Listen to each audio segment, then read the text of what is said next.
16ই December থেকে বাংলাদেশ বিদেশ থেকে আনা ফোনগুলো রেজিস্ট্রেশন না করলে ব্যবহার করা যাবে না। NEIR এর গ্রাহক পর্যায়ে সমস্যা সমাধানে BTRC এর পর্যাপ্ত সার্ভিস সেন্টারও নেই। NEIR কোন অংশের সাথে আমরা সমর্থন পোষণ করি? জাতীয় নিরাপত্তার স্বার্থে IMEI এবং মোবাইল ফোনের সাথে কানেক্টিভিটি আমরা সমর্থন করি এবং মোবাইল ফোনের সাথে NID এর কানেক্টিভিটিও আমরা সমর্থন করি। আমরা কিভাবে হ্যান্ডসেট সংগ্রহ করে থাকি? আমরা ব্যবসায়ীরা কিভাবে হ্যান্ডসেটগুলো সংগ্রহ করে থাকি? দেশের বাইরে প্রায় 2 কোটি প্রবাসী NRBS আছেন এবং প্রতি বছর প্রায় 1 কোটি মানুষ বাংলাদেশে ছুটি কাটাতে আসে। তারা একটি করে ফোন আনলেও বছরে প্রায় 1 কোটি ফোন আমাদের কাছে বিক্রি করে, যা আমরা ন্যায্য দামে ক্রয় এবং বিক্রয় করি। MIOB কারা? Mobile phone manufacturer association. NEIR বাস্তবায়ন হলে এর কিছু সদস্য ব্যাপকভাবে লাভবান হবে এবং বাজারে স্মার্টফোনের মূল্য নির্ধারণে একচাটিয়াত্ব কায়েম করবে, যে কারণে তারা আমাদের অবৈধ ব্যবসায়ী হিসাবে ট্র্যাকিং করছে। বর্তমানে ব্যাট আইন অনুযায়ী তাদের 20% ভ্যালু এডিশন করতে হয়, যেখানে আমাদের ব্যবসা মাত্র 4 থেকে 5%। MIOB একটি মুনাফাখোর সিন্ডিকেট, যারা চায় আমাদের বাজার থেকে বিতাড়িত করে 50%-এর উপরে মুনাফা করতে।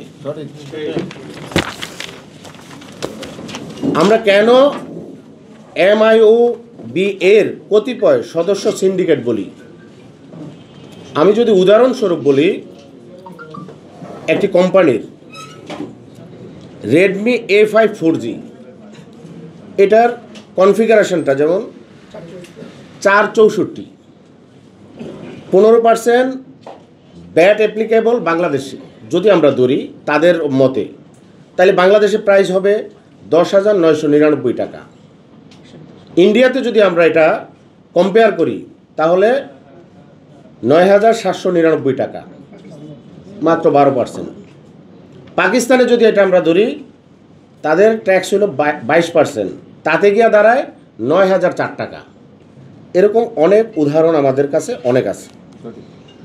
পাকিস্তান এবং ভারতের GST ব্যাট 18% এবং আমাদের দেশে তারা 5%, 15% ব্যাট দিয়ে ব্যবসা পরিচালনা করে আসছে। 5% কিছু কিছু কোম্পানি তারা সুবিধা নেওয়ার জন্য এটা একটা পলিসি করে তারা 5%ও করছে, আবার কেউ 15%ও। এটার মধ্যে একটা তারতম্য আছে। আপনি যদি প্রতিবেশী দেশের ব্যাট ও মূল্য বিবেচনা করেন তাহলে দেখতে পাবেন আমাদের দেশে এই সিন্ডিকেট একই হ্যান্ডসেট অতিরিক্ত 15 থেকে 25% মুনাফা বুক করছে আমাদের দেশে। দেশের রাজস্ব আহরণে আমাদের বনাম MIOB এর অবদান কি? আমরা আর তাদের মধ্যে অবদানটা কি বা পার্থক্যটা কি? এই ফোন ব্যবহারকারীরা প্রতি 100 টাকার ডাটা এবং টক টাইম ব্যবহারে সরকারকে 56% কর প্রদান করে। সেই হিসাবে আমাদের বিক্রিত 1 কোটি হ্যান্ডসেট থেকে সরকার বার্ষিক 1000 কোটি টাকা রাজস্ব অর্জন করে। MIOB এর সদস্যগণ অনলি 1% থেকে 7.5% শুল্ক দেয়। সেই হিসাবে 57% শুল্ক ধরে তারা বার্ষিক 8,500 কোটি টাকা শুল্ক সুবিধা পেয়ে আসছে। 2017 সাল থেকে 2025 সাল পর্যন্ত 85,000 কোটি টাকা শুল্ক অব্যাহতি পেয়েছে তারা। এত সুবিধা পাওয়ার পরেও অর্থনীতিতে তাদের অবদান যৎসামান্য এবং তাদের ফ্যাক্টরিতে মাত্র 5 থেকে 7,000 কর্মসংস্থান আছে।